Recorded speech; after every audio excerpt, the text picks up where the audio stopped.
I'm gonna be so angry. Oh, you don't know that one? I know it, but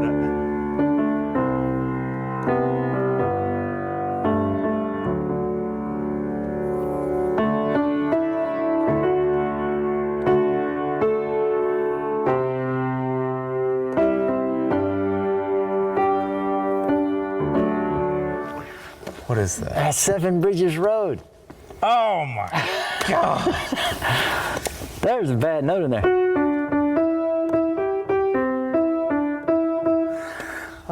The Eagles. The Eagles. Seven Oh Bridges Road.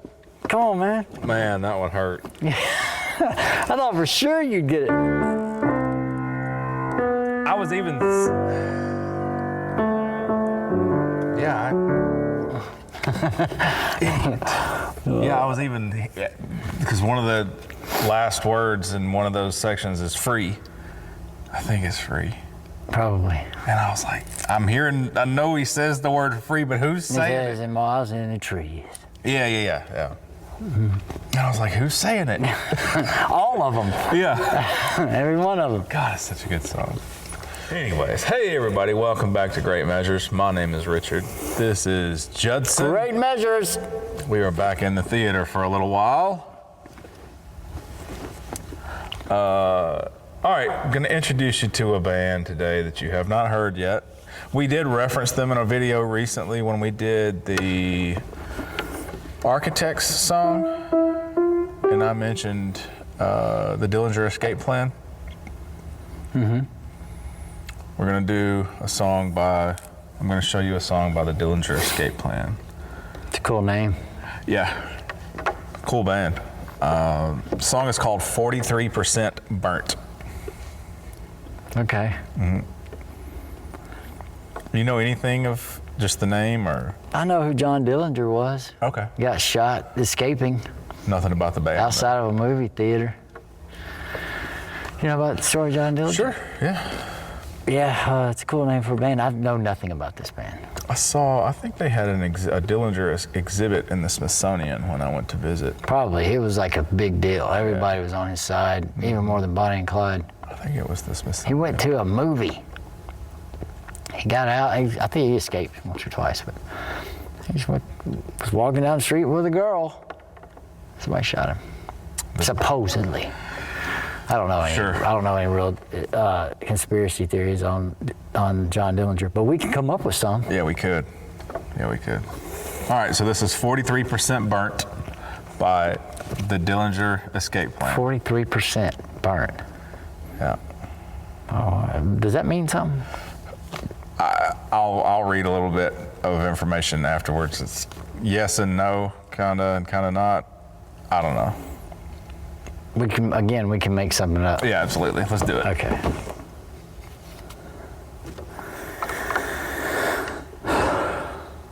All right, this is 43% Burnt by the Dillinger Such a weird, Escape Plan. not easy to say, you know. This next song is 43% burnt. Toronto. Cincinnati, 43% burnt. Proceed, Richard.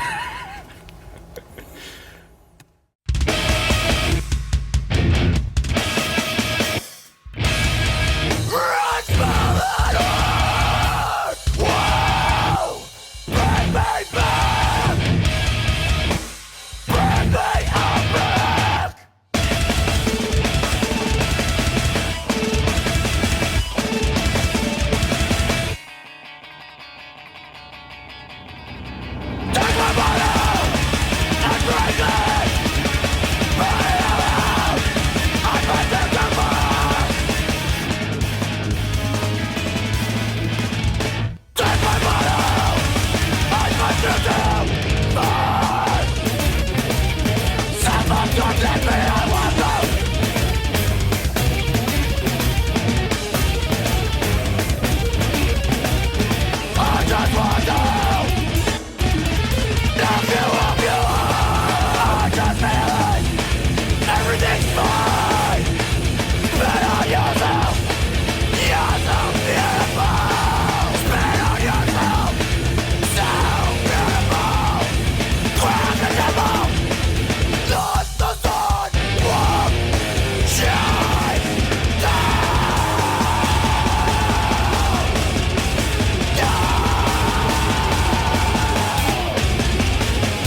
What you think? What's that, jazz metal? Death jazz metal? I mean, I don't. You can call it. It's mathcore. It's metalcore. They do, and I know this is where I started you. You know, your first time ever hearing Dillinger Escape Plan, but they do so much other stuff. Like they have another song that I really want to show you, and I know we like to spread things out, but I would like for it to be fresh on your mind with this one, and then show you a song that I like just as much as this one, called Milk Lizard. And it's completely different. I mean, there's still those odd qualities, but Yeah. nowhere near as crazy and chaotic as this one. They're from New Jersey. The song itself, so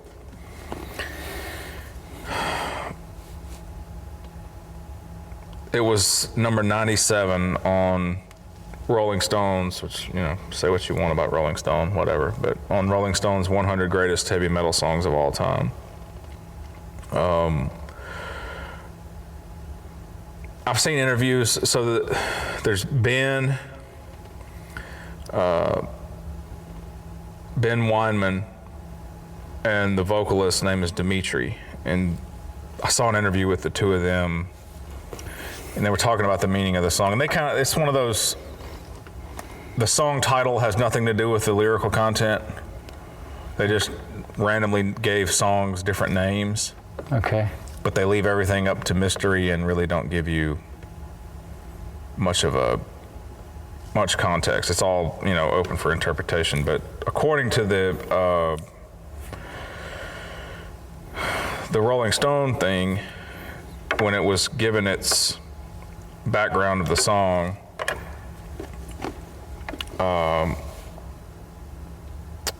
Spit it out, Richard. sorry, this was from their 1999 debut LP called Calculating Infinity.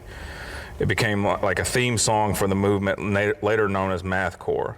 The song's brilliance lies in its contrast between the groovy, head-nodding crunch of its bookend breakdowns and the frenetic madness of its midsection, in which pointillistic, odd-time pummel collides head-on with clean-tone jazz fusion-esque passages. The guitarist Ben Wyman later told Decibel of the Calculating Infinity era of this album that the only way to get energy from technical stuff was to make it like a machine gun hitting you in the chest, and 43% burnt was the archetype for that widely imitated approach. I mean, the lyrics, of course, maybe I just see drug addiction and alcohol and everything. He's talking about high horse and bottle and you're beautiful, but spit on me, and he says somebody's a whore, and Okay. you know. Yeah. I don't know. I hear if I say I'm burnt up, you know, I'm either in the sun too long or I'm toasted Sure. or I'm halfway toasted. Yeah.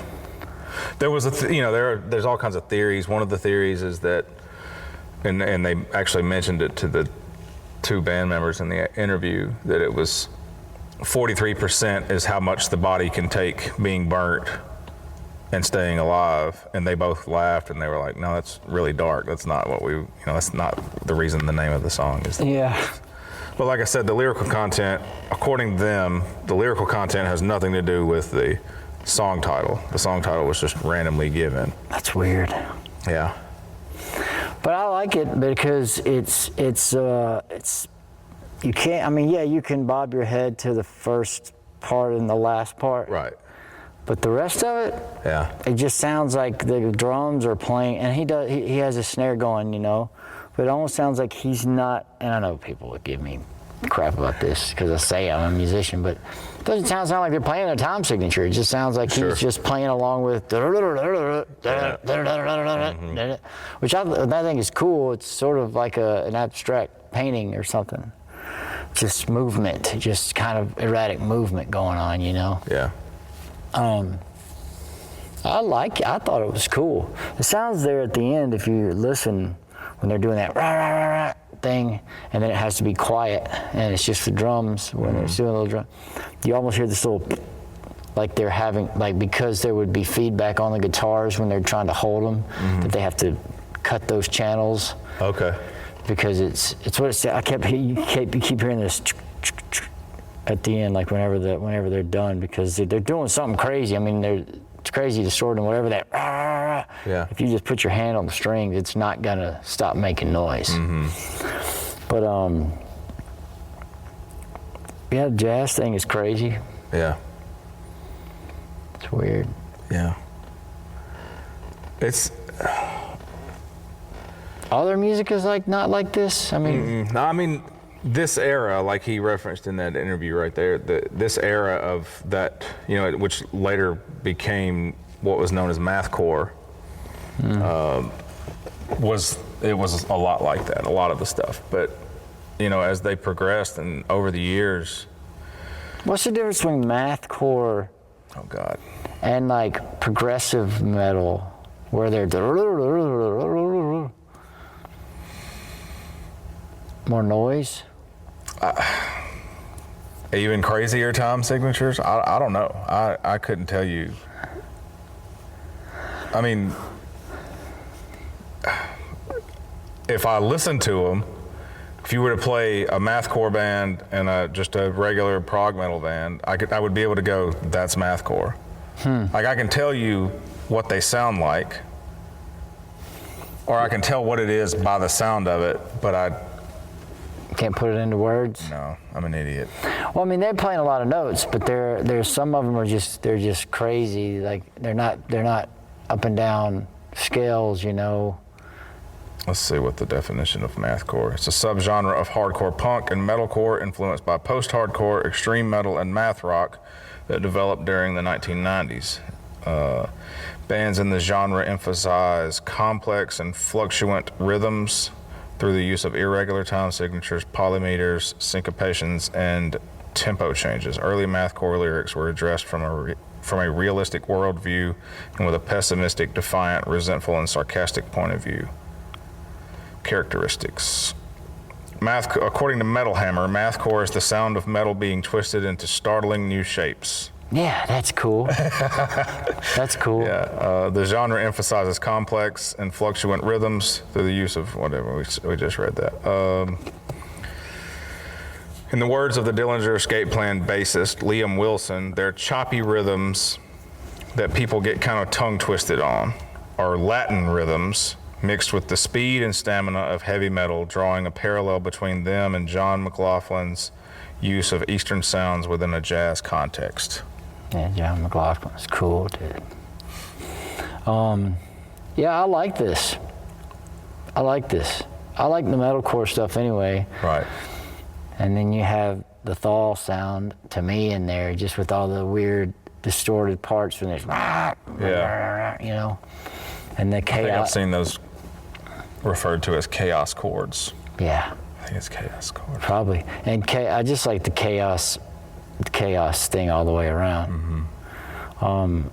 Yeah, there was really nothing about this that I didn't like. Even throwing in the jazz thing. Out of nowhere. Yeah, out of nowhere. But it's they obviously can play. They're good musicians. Yeah, I'm still trying to understand the lyrics in a way. I mean, I guess I got to get my mind out of the whole programming of the title of the song should have something to do with the lyrics. Yeah. But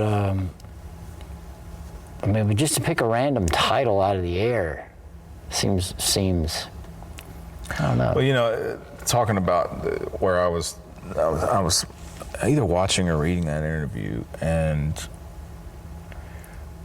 they were talking about how they randomly gave, not all of the song titles are that way, but a lot of them they would just, something that they had in their daily lives, they would name it that, they would name the song that. And one of them was some character from, I think it was Days of Our Lives. The two band members were watching an episode of Days of Our Lives, or were watching Days of Our Lives regularly, and there was some character. That was burnt. No, just a different song title. And they named a song after that character. Okay. Whatever, dude. Yeah, I think it's cool. Yeah. I mean, I like the name of the band. I like that. So I'm down with listening to more of them. Okay. They've been around a long time. Yeah, this was 99. This was their debut. Yeah. Innovative metal's been going on for that long. Pretty wild. Yeah, I mean, what is there left to do now? Does it all suck now? No, I mean, some of it. Some of it is definitely a challenge to listen to. Okay, well, moving on. Cool. Glad you enjoyed that one. I did. I liked that song. That was a cool song by the Dillinger Escape Plan. Thanks for showing it to me. You're welcome. That was 43% Burnt by the Dillinger Escape Plan. Thank you for watching. We are Great Measures. My name's Richard. This is Great Measures. Judson. Have a wonderful day, everybody.